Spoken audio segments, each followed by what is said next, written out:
All right, so today we will be talking about meat. That stuff that comes from animals that people like to eat, and that I used to eat when I was 4, or up until I was 4, and then dabbled with a little bit afterwards, but now I'm a vegan. In my last video, we talked about juicing and the great effects of micronutrients, and we talked about the guy I met at the grocery store. So if you haven't watched that yet, definitely check it out. But this is about meat. I think it's very vital to rock around. That's right. On time. It's tricky. Here we go. It's tricky to rock around. To rock around. That's right. On time. It's tricky. It's tricky. Tricky. Tricky. Tricky. It's tricky to rock around. To rock around. That's right. On time. It's tricky. Being a vegetarian, being a vegan, and why choosing that lifestyle. So as a kid, I definitely it was difficult. You know, parents would look at me like I'm crazy, or my parents were crazy, and oftentimes you sort of classify. They sort of fit into this mold. You think that maybe vegans or vegetarians fit into this mold, and we all live in Oregon or California, and we eat granola and we hug trees, and that's just who we are. We're these hippie people. But the reality is we don't. No vegan, no vegetarian fits into a norm. We try to eliminate those stereotypes. I come from, if you know me, an extremely Republican conservative family, so being a vegetarian, being a vegan, we fit outside of that mold, I suppose. But being a vegan and being a vegetarian, you sort of are you're different than a lot of people, and most people who choose to be a vegetarian, vegan, choose it later on in life. I just happen to be weird and choose it way when I was young. But when you get to choose what you eat based on your research and gaining perspective on different things, I was really curious. You know, why become a vegan? What are the health benefits? You know, like maybe it's healthier. You know, these days it's the no carb society. Carbs are terrible for you, and Atkins diet is really good, and we should just eat tons of meat and meat, and which to me is like, that person's asking for your heart attack by age 30. You know, so it's really the research and the evidence is there, but I wanted to find it out anyway. So I read and I researched and I watched documentaries. I love documentaries, so this was a great adventure for me to explore. I watched, like I said before, Fat, Sick, and Nearly Dead was a great documentary about juicing, and just it was my first informational video that talked about the effects of diet on the body and on the health system, which obviously we know, but we didn't know how much it could really affect you, and in that case it could reverse disease. So I watched Forks Over Knives, which I'm going to be posting. It's an incredible documentary that talks about all of the health effects of eating and benefits of eating a whole foods plant-based diet, which is what is key in this vegan vegetarian lifestyle. What was most important about that was that it really provided the statistical and factual data to give empirical evidence to support the findings that they were, and the theories that they were providing.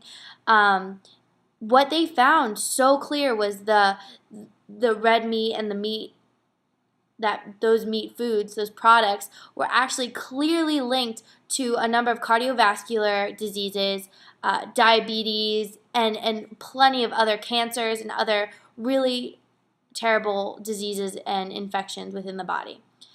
They were able to find this by several global findings and research based on livestock and food production and data. So please check it out. I'm gonna provide a little bit of a summary on it, but there's a book on it, and they also provide a documentary. It's just incredible. It is incredible. So people like to say, you know, meat, you need your protein. You know, that's such a big deal, and that obviously is. But I read the book Skinny Bitch. Oops, bitch.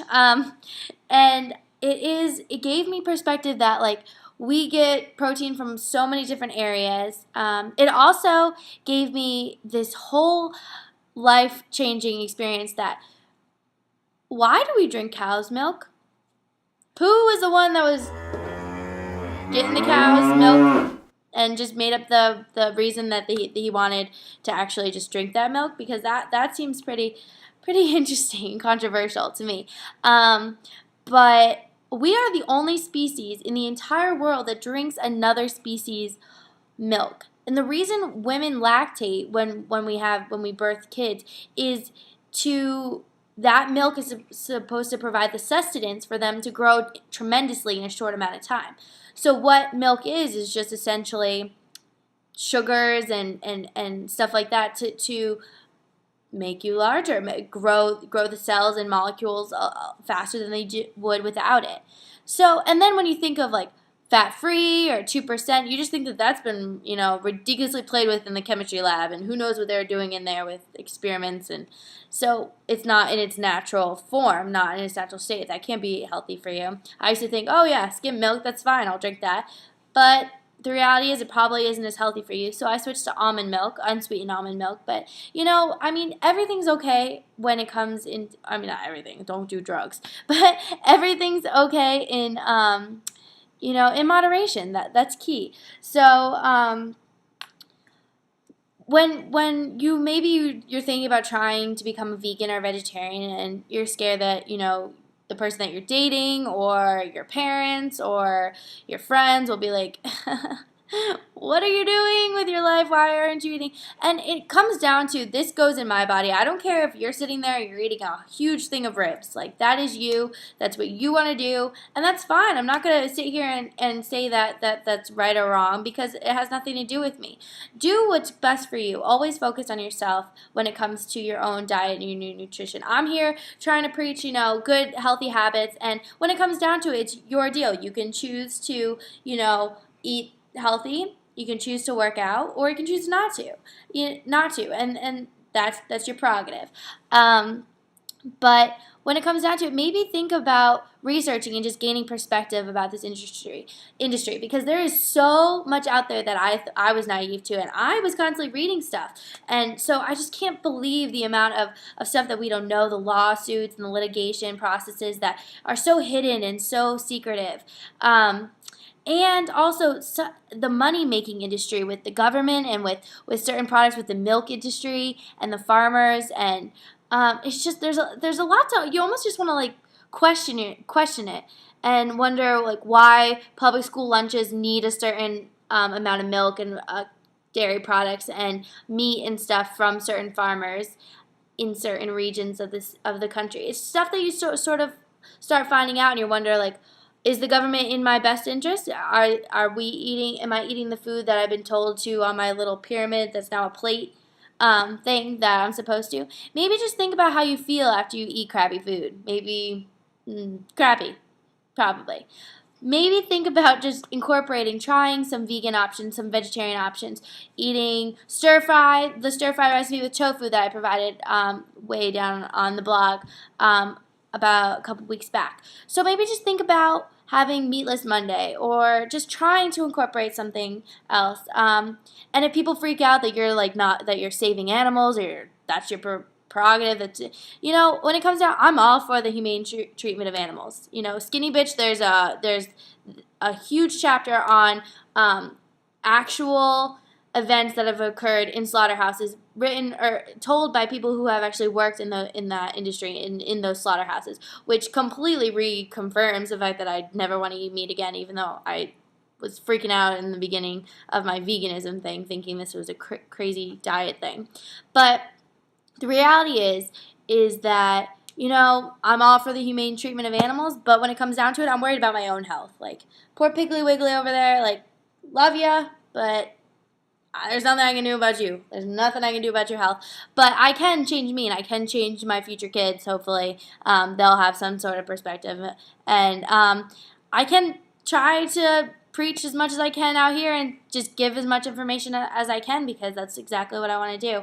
So maybe just think about incorporating a few different options, and I wish you the best of luck. So I hope that you enjoy these videos. They're kind of interesting, kind of boring. I don't even know what to say.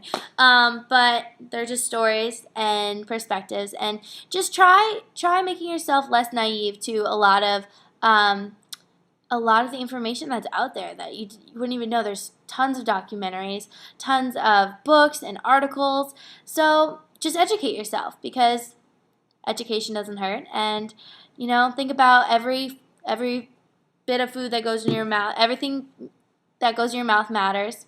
That's not supposed to be dirty, but every bite counts. Every exercise counts. So muscles.